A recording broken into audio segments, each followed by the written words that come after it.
What's going on, everybody? Welcome to another episode of the Bayview Podcast. I'm one of your hosts, Andrew, joined today by the one, the only, Richie. What's up, dude? How's it?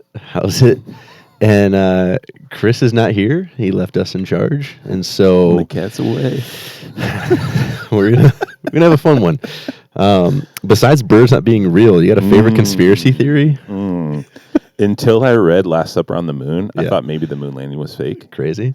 But I honestly low-key think that Tupac and Elvis might both be alive. That's fair. Yeah, what do they think? The moon landing thing, I've heard that they think Stanley Kubrick just filmed it. Yeah, like essentially he did so well with Space Odyssey that he did it in The Shining. He essentially is like admitting to it throughout with different rocket themed things. Yeah. I don't know. That was pretty convincing, but the more I've learned about astronauts and stuff, the more I'm like, no, those guys seem too legit. It's too legit to quit. Yeah, that's for real. Yeah. No, Tupac might be in Mexico somewhere. Elvis, I love Elvis music, so. Could be. You never know. Yeah. It's I crazy. Didn't see the bodies. Same. I mean, yeah, you're right. You're right. But, yeah, realistically, if you're still with us, one of the things that we thought would be fun to discuss because, obviously you work with our students and our whole kind of next gen team and brought a lot of really good leadership to there and preaching on Sundays. We're in 2 Timothy and you're going to get to preach here soon. If you listen to this later on, you would have probably already heard his message. But with students, you're also going through Ephesians and kind of a big series really working through the scriptures there. And you're heading into Ephesians 2, and it has similar themes to 2 Timothy 2 of just kind of walking. There's those who walk in darkness, and then those who, once they come to know Christ, like there's a difference in their life. Yeah. And so we thought it might be a cool conversation just to have around essentially what both those two chapters hit on is the intentionality that comes with following Christ and what that looks like. Yeah.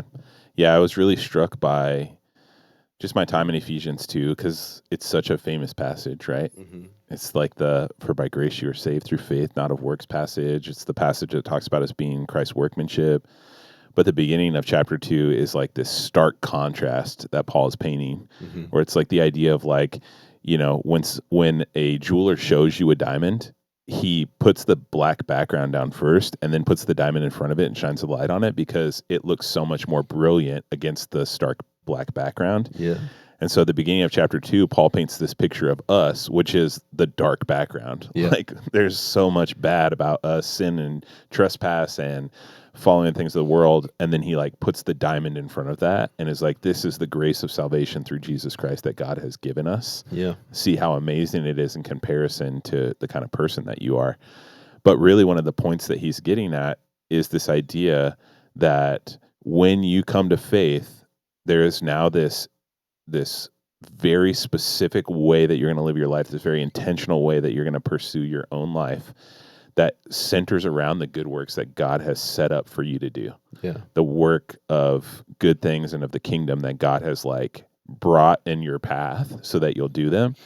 And it's really interesting, right? Because I think for so many of us, and this happens to me sometimes too, we almost treat like God or our faith as like a pit stop in our day or in our week where it's like, I need to go and get filled up on gas so I can like drive to my destination for the day. And Paul is, in essence, painting an opposite picture of that. Yeah.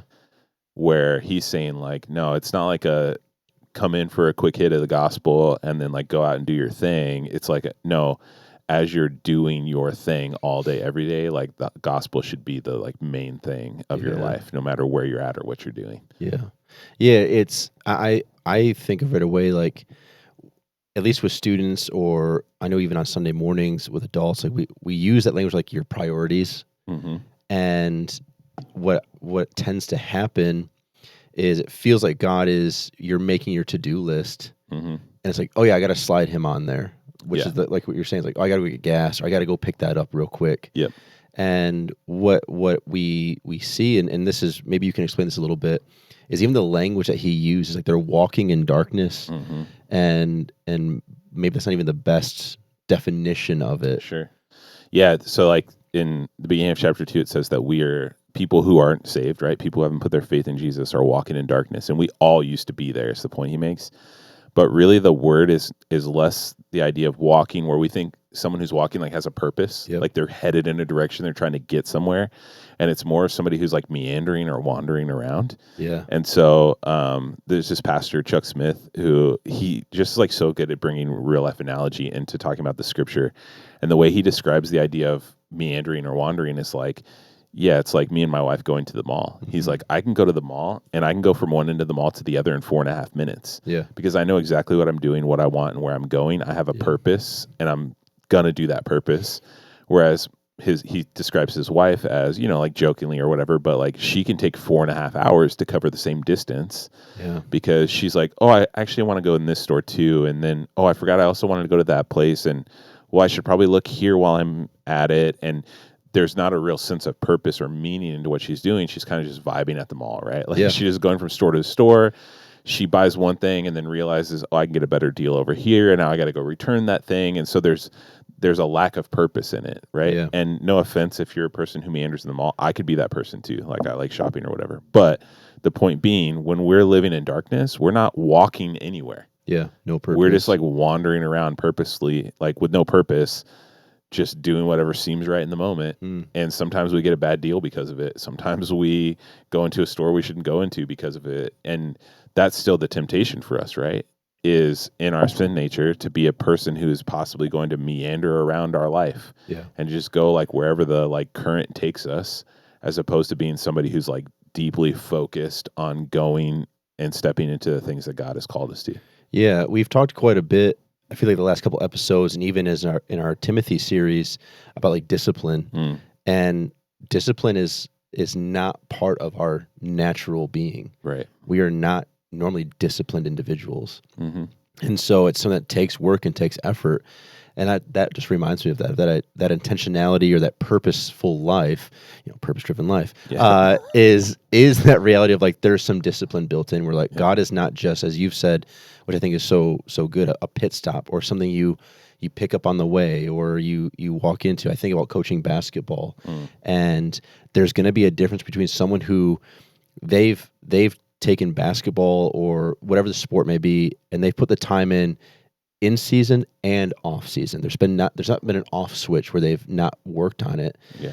Versus the individual who's going to show up the first day of practice and they've not touched a basketball, thought about basketball since the last practice or the very last game from last season.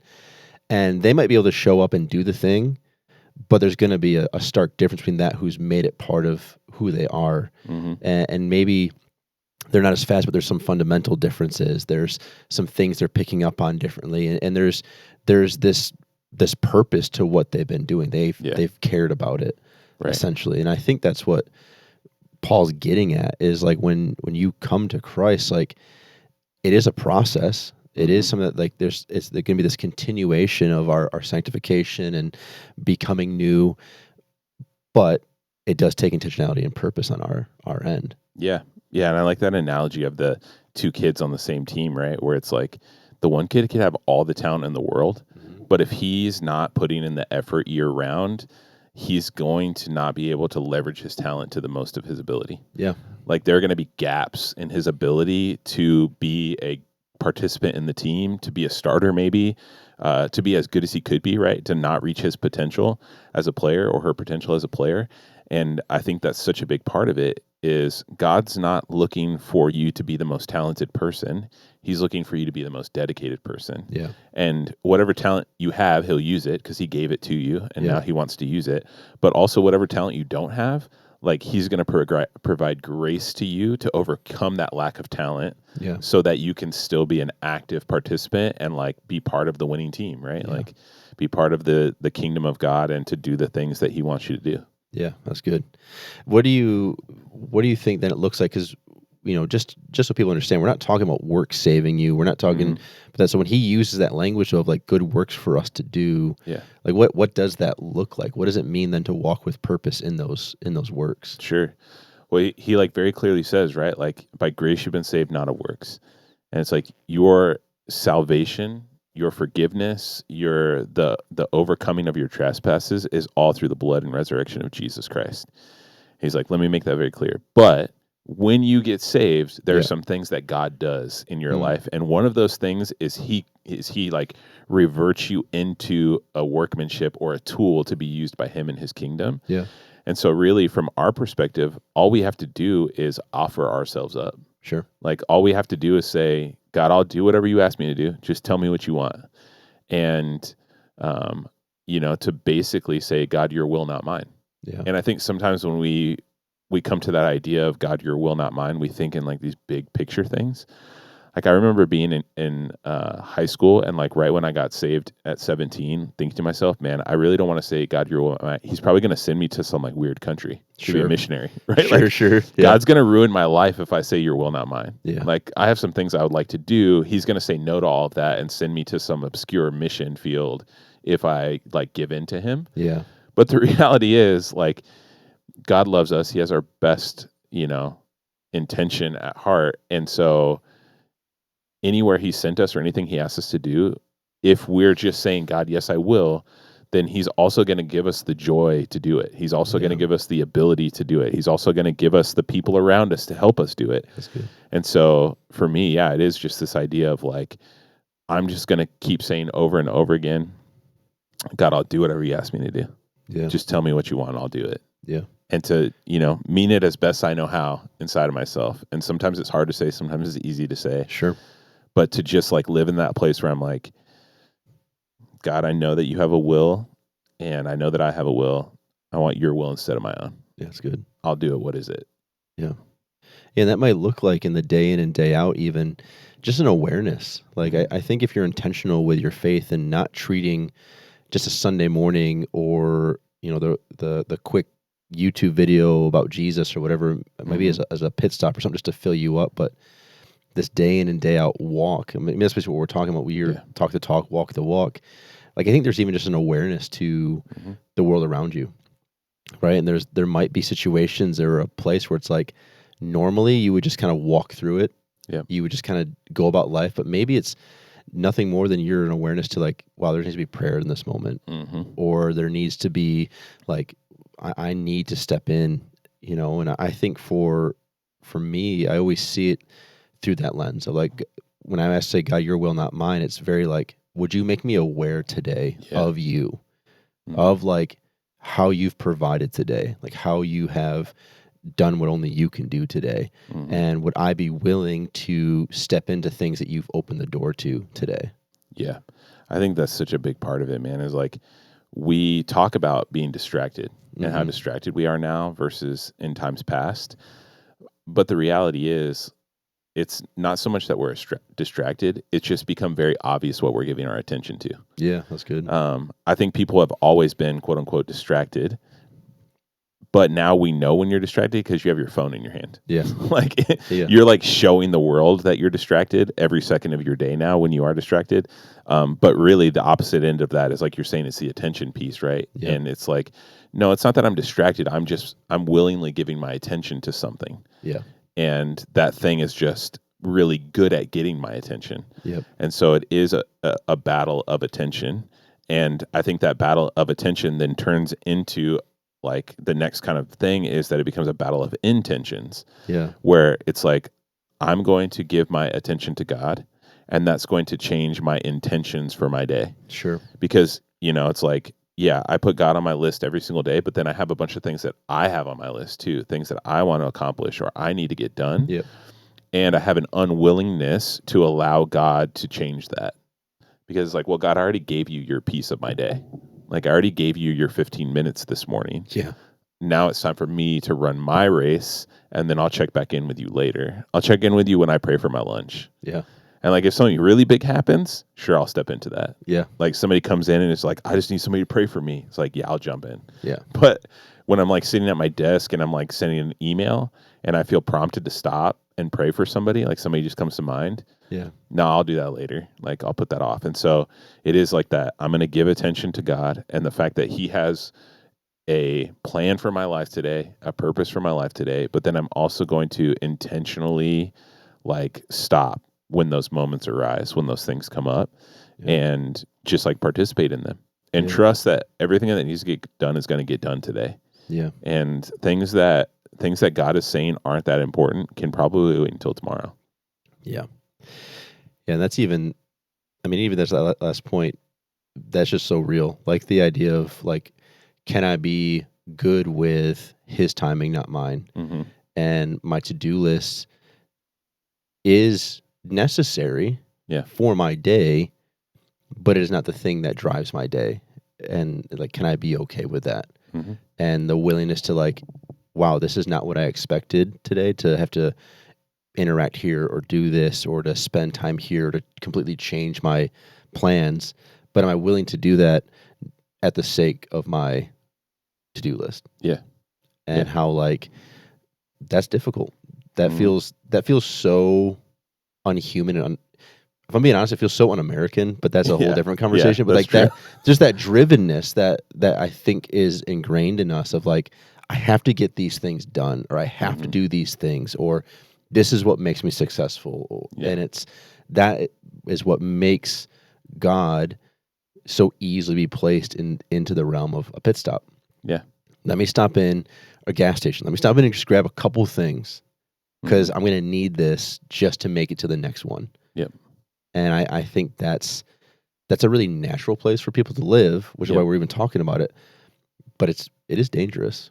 Yeah, it totally is, because I just think of the number of students or families or people that I've interacted with over the like last 18 years of like being in ministry. And then even before that, like growing up in a pastor's home and like seeing my dad counseling people and people coming to our house to talk to him or coming to his office to talk to him, who are just like, man, they showed up every Sunday, but somehow their life fell apart. Yeah. And it's like, well, yeah, but what else were you doing other than showing up on Sunday morning? Sure. And it's like, whose will were you living for during the week all these years? Sure. And, people to almost feel like blindsided, like, man, I gave God a couple hours a week and then did my thing the rest of the time and it all fell apart. What happened? Yeah. It's like, well, that's what happened. Like, you just described the problem. Yeah. But I think you're right. Like, and not to harp on it too much, but, in America, the currency, like, or the like way to build wealth is through success. And that doesn't always have to look like money. Yeah. That can just look like, building a life that looks good to other people, or it can look like the personal success of being educated, or to to carry a lot of influence. Exactly. Or like having the right number of kids and the dog and like all that kind of stuff. Yep. And God's like coming in and he's saying like, whoa, like the currency, the wealth is transformation. Yeah. To be different today than you were yesterday, to move a little bit closer to the center that is Jesus in the reality of life, right, in the kingdom of God. And we're like caught in this in-between place where we do have to choose. Yeah. Will I give my attention to the wealth that America offers me, right, which is life, liberty, and the pursuit of happiness, and whatever that means for me personally? Yeah. Or will I say, yeah, I live in that kingdom and I benefit from that kingdom, but that's a world kingdom. I'm going to put my attention on God's kingdom and on the wealth that I can get there by being different today than I was yesterday, by overcoming by the grace of God the difficulties in my life, being someone who looks and acts like Jesus in the world around me. And that's the place where it's like you find real success, you find real life, you find real fulfillment. You're not going to get that from an hour a week. Yeah. It's just not going to happen.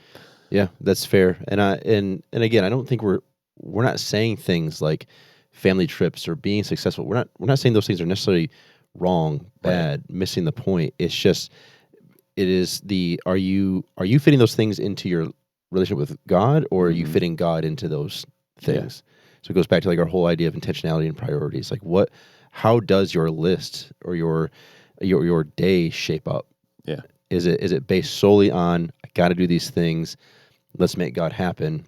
Yeah. Or God, you have my first, and then whatever else happens. Yeah. And I think too, like, there is like a very practical reality to all of this. And when I think about becoming more like Jesus, which is, what transformation is, right? It's a different way to say being transformed over time. It's as simple as, what were some of the things that Jesus did? I'm going to do some of those things too.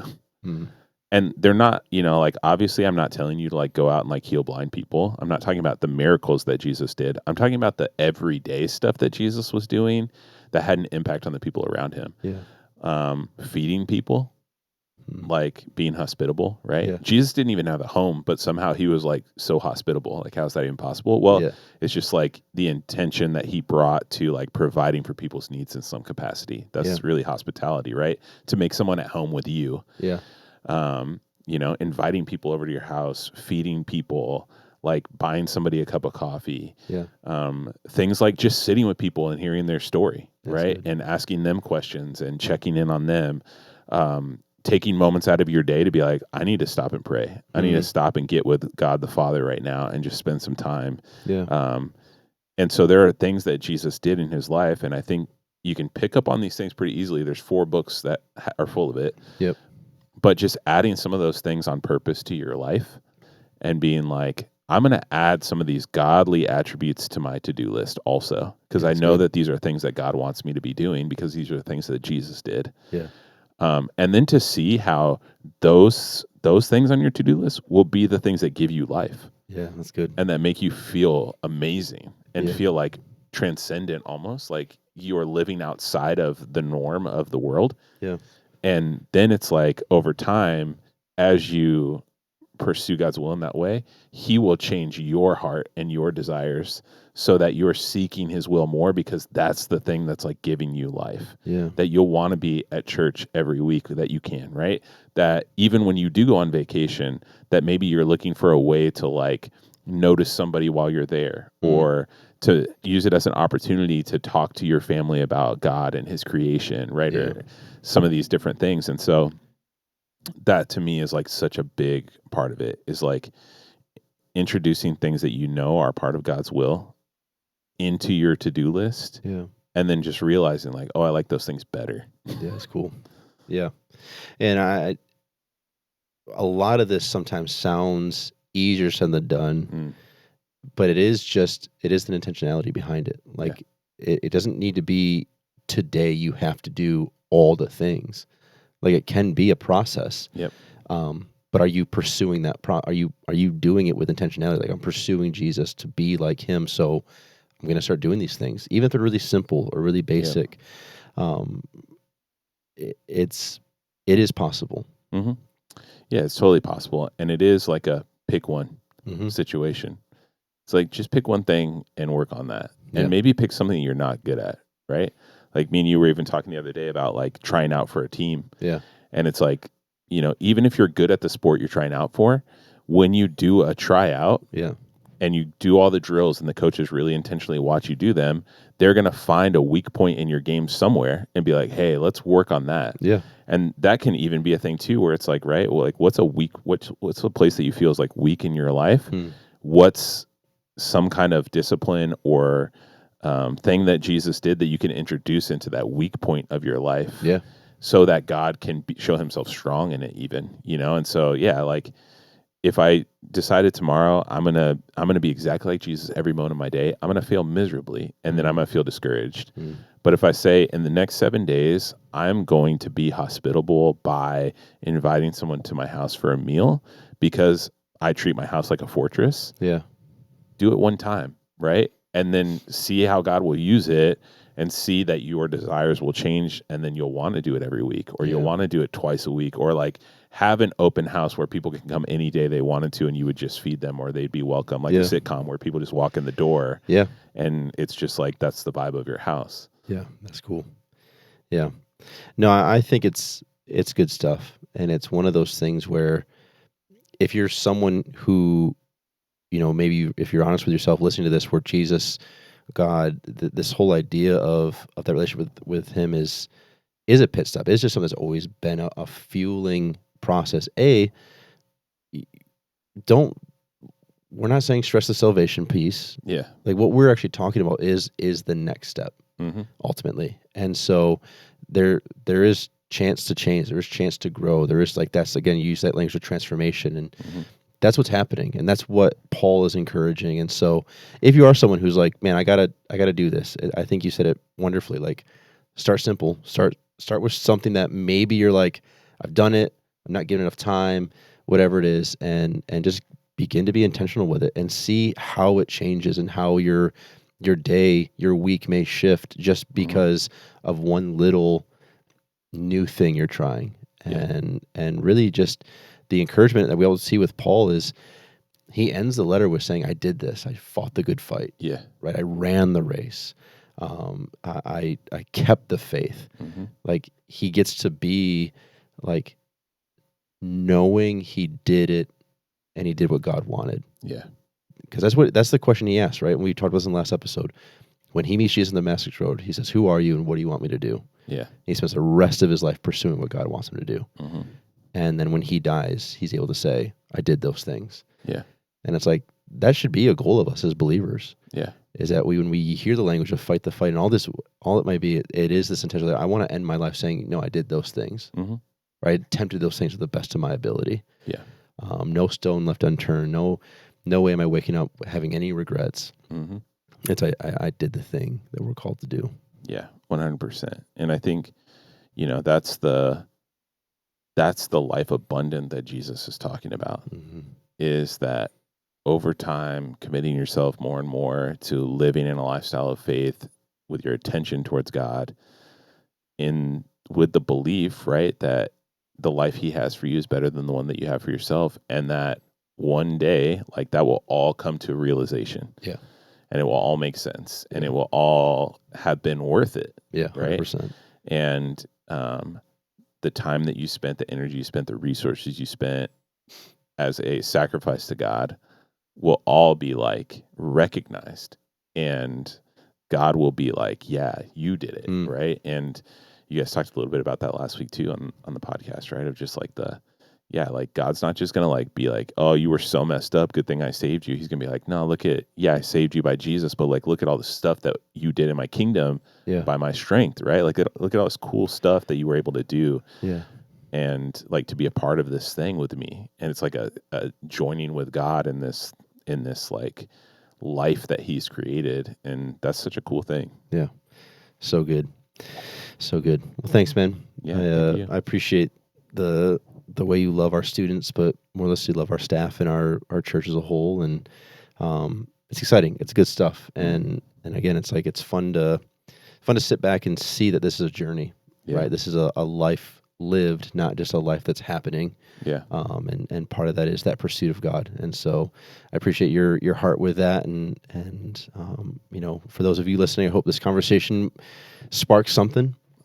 Maybe it's just encouraging that maybe you are doing these things, or maybe it's the encouragement you need to maybe take that next step in your pursuit of a deeper relationship with God. So, if you have been listening and enjoying this and you haven't yet, would you please like or subscribe on any platform? We're here every week, and it's just been so good to do this. Yeah. And so, we're gonna sign off. Yeah.